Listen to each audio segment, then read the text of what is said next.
الله أكبر الله أكبر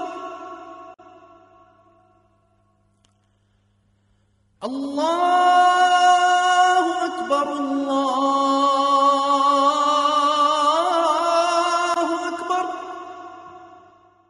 الله أكبر بسم الله الرحمن الرحيم الحمد لله رب العالمين والصلاة والسلام على خير المرسلين محمد النبي الأمي وعلى آله وصحبه أجمعين. Inshallah, today we're going to be talking about an interesting topic. It's called Islam and social consciousness. What does this mean?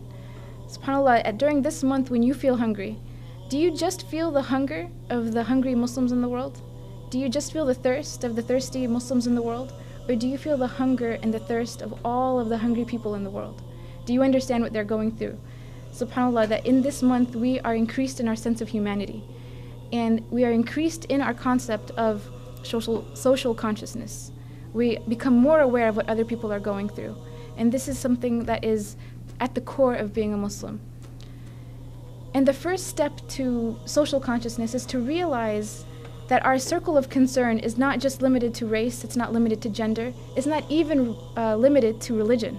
We are concerned about all the people. And the Prophet Muhammad ﷺ, he was known as Rahmatan lil Alameen, a mercy to all of mankind, to the universe. Not just the people even, the trees, the animals, the plants, everything. And you look and you see that the example of the Anbiya in the Quran, they always said, "Oh my people." They didn't say, "Oh you people." So when Nuh was talking to his people, he says, قَالَ يَا قَوْمِ إِنِّي لَكُمْ نَذِيرٌ مُبِينٌ. "Oh my people, I am indeed to you a clear warner." This is, subhanAllah, when we are in whatever country that we live in. If you're a Muslim in America, the American people, they're our people. If you're Muslims in Europe, Muslims in Africa, Muslims in Asia, all of the people that we live with, these are our people. And when we talk to them, we are talking to people that we consider of us, that we are concerned for them, for their well-being. And one example that we see from this in the life of the Prophet Muhammad ﷺ is in the contract of Hilf al-Fudul.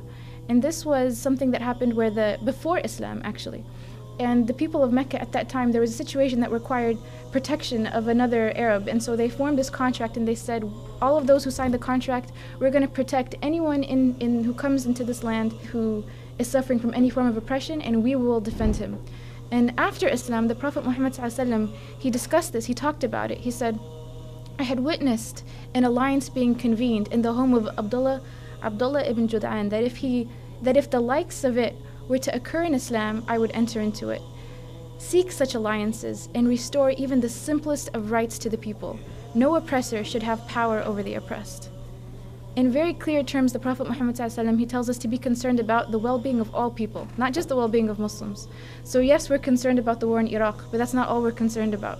We're also concerned about things like drunk driving in this country. We're concerned about teen pregnancy rates. We're concerned about the rights of the blue-collar workers and the labor unions. We're concerned about the rights of the migrant workers, about battered women, about the elderly, about the children in foster homes. These are also our concerns as Muslims. Because again, these are our people and we want the best for them. ليس البر أن تولوا وجوهكم قبل المشرق والمغرب ولكن البر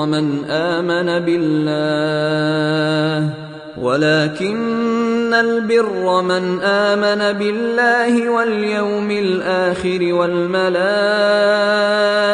والكتاب والنبيين وآتى المال